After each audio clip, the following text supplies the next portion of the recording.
Assalamualaikum warahmatullahi wabarakatuh. Salam bahagia, salam guru penggerak.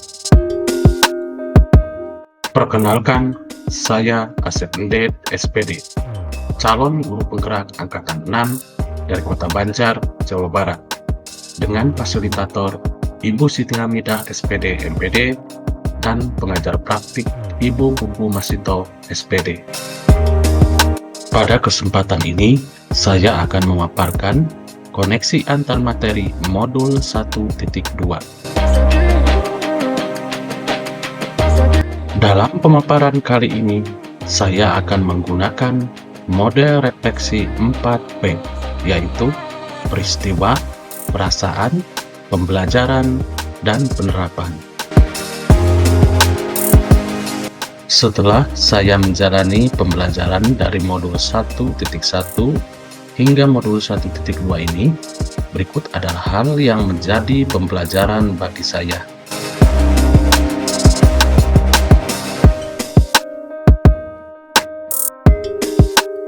Pada bagian peristiwa, momen yang paling penting dan mencerahkan bagi saya dalam proses pembelajaran modul 1.1 hingga modul 1.2 adalah: yang pertama, memahami filosofis pemikiran KHD, bahwa proses pendidikan berarti menuntun dengan memberikan kemerdekaan belajar kepada anak sesuai dengan kodrat keadaannya, yaitu kodrat alam dan kodrat zaman, agar anak mendapatkan keselamatan dan kebahagiaan yang setinggi-tingginya, baik sebagai manusia maupun sebagai anggota masyarakat. Kemudian yang kedua, dalam menuntun, seorang pendidik harus menerapkan sistem Among atau trilogi pendidikan, yaitu Ing Narso Suntulodo, Ing Madya Mangunkarsa, dan Tutpuri Handayani. Artinya, sebagai guru dalam pembelajaran di kelas harus menjadi suri toladan, membangkitkan motivasi, semangat, dan memberikan dorongan serta arahan terhadap anak. Kemudian yang ketiga, guru penggerak harus mengenali, memahami, dan menjiwai nilai-nilai guru penggerak, yaitu berpihak pada murid, reflektif, mandiri, kolaboratif, dan inovatif. Kemudian yang keempat, hidup adalah sebuah pilihan. Artinya, sebagai pendidik, kita harus mampu menuntun anak untuk memilih jalan kodrat yang menguatkan mereka sebagai manusia dan anggota masyarakat sehingga mewujudkan profil pelajar Pancasila. Dan yang kelima, guru penggerak harus berpikir strategis dan menguatkan lingkaran pengaruh agar mampu menjadi agen perubahan di lingkungannya sesuai dengan perannya, yaitu pemimpin pembelajaran, coach sebagai guru lain, pendorong kolaborasi, mewujudkan kepemimpinan murid, dan penggerak komunitas praktisi.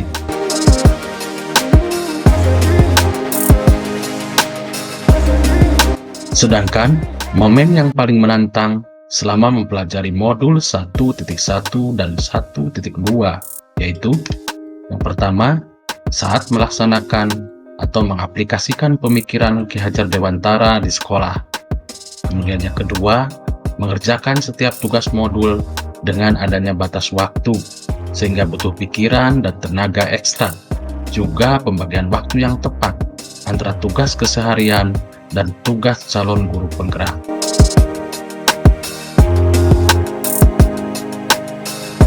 Kaitan antara modul 1.1 dan modul 1.2 yang saya pahami adalah: yang pertama, dalam mengimplementasikan pemikiran Ki Hajar Dewantara, maka guru penggerak harus memiliki nilai-nilai guru penggerak. Yang kedua, agar mampu menjadi agen perubahan sesuai pemikiran Ki Hajar Dewantara, maka seorang guru penggerak harus mampu memahami dan menjalankan perannya sebagai guru penggerak.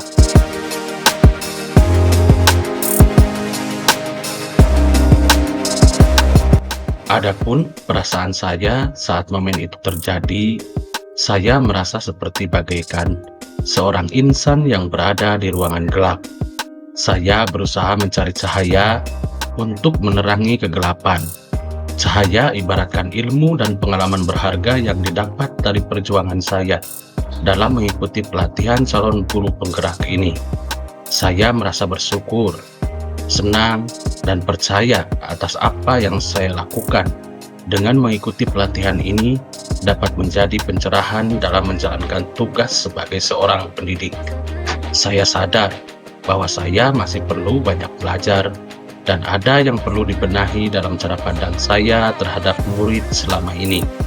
Saya tercerahkan dan termotivasi untuk menerapkan dan berbagi ilmu dari setiap materi yang dipelajari dari pelatihan calon guru penggerak ini.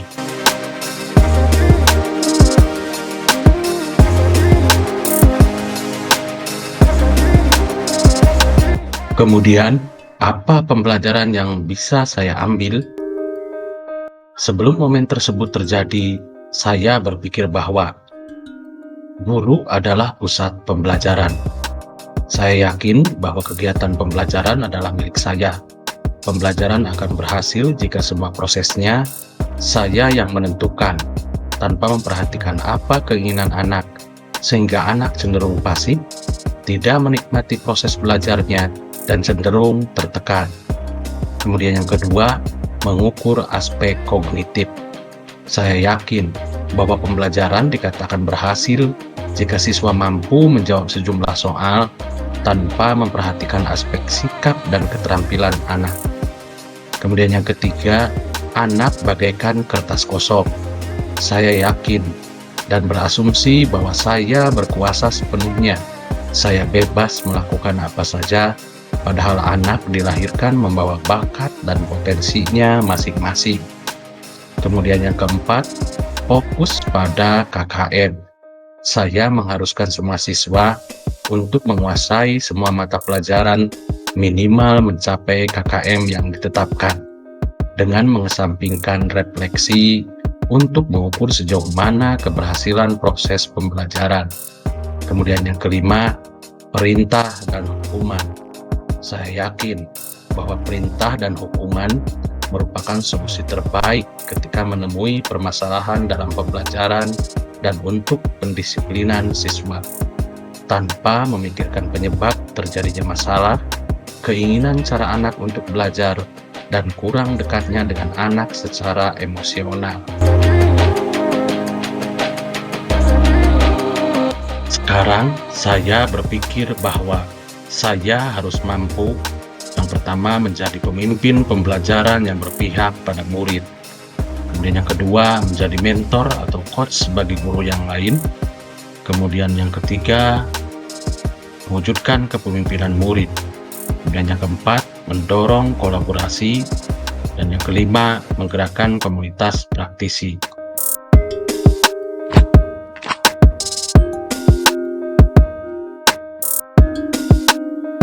Pengembangan diri yang sederhana, konkret, dan rutin yang dapat saya lakukan sendiri dari sekarang untuk membantu menguatkan nilai-nilai dan peran saya sebagai guru penggerak, yaitu yang pertama, menerapkan pembelajaran yang berpusat pada murid.